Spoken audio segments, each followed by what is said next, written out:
এইবাৰ ভোগালী বিহুত মই কি আয়োজন কৰিলোঁ অকণমান আপোনালোকক দেখুৱাই যাওঁ বুলি ভাবিলোঁ। বহুত বেছি আয়োজন কৰিব নোৱাৰিলেও একেবাৰে নবনোৱাকৈও থকা নাই। আৰু ভোগালী বিহু মোৰ যিহেতু সকলোতকৈ প্ৰিয়, সেইকাৰণে কম বেছি পৰিমাণে কিছু হ'লেও বনাব চেষ্টা কৰোঁ। ঘৰৰ বাহিৰত আছোঁ বুলি এই বাহানাটো মই কোনোদিনেই কৰিব নোৱাৰোঁ, বিশেষকৈ মাঘৰ বিহুত। আৰু এতিয়া হৈছে উৰুকাৰ সন্ধ্যা। আজি উৰুকা বুলি খুব এটা বিশেষ যোগাৰ কৰা নাই, তথাপিও 4জন আলহী আহিব।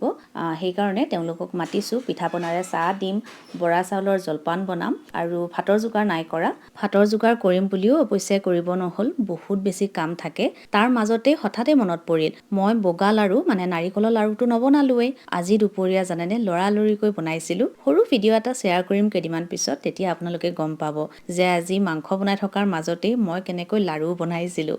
আৰু আজিৰ লাড়ু কেইটা মই কমলাৰ বাকলিৰ লগত বনাইছিলোঁ। কমলাৰ বাকলি যেতিয়া অকণমান গ্ৰেট কৰি দিয়া হয়, ইমান ভাল এৰোমা এটা আহে, লগতে খাব বহুত টেষ্টি হয়। আৰু এইবাৰ লাড়ুৰ পৰিমাণ সামান্য বেছিয়ে হ'ল।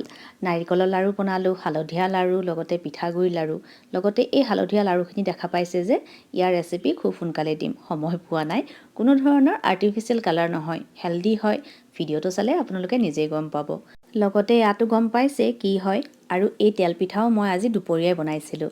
কালি বেটাৰখিনি ৰেডি কৰি থৈছিলোঁ, কালিও সময় নাপালোঁ জানেনে কাম কৰাৰ মাজতে। আজি দুপৰীয়া যে কত কি কাম কৰিছোঁ, তাতে আকৌ আলহী অহাৰ কথা।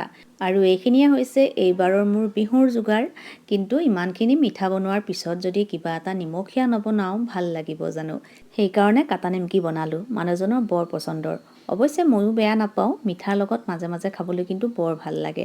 আৰু কাটা নিমকিয়েই হওক, খুৰমা বা মিঠা জাতীয় বস্তু বজাৰৰ পৰা একেবাৰে কিনা নহয়। যদি কিবা খাব মন যায় ঘৰতে মই বনাই খাওঁ বা বনায়ো দিওঁ।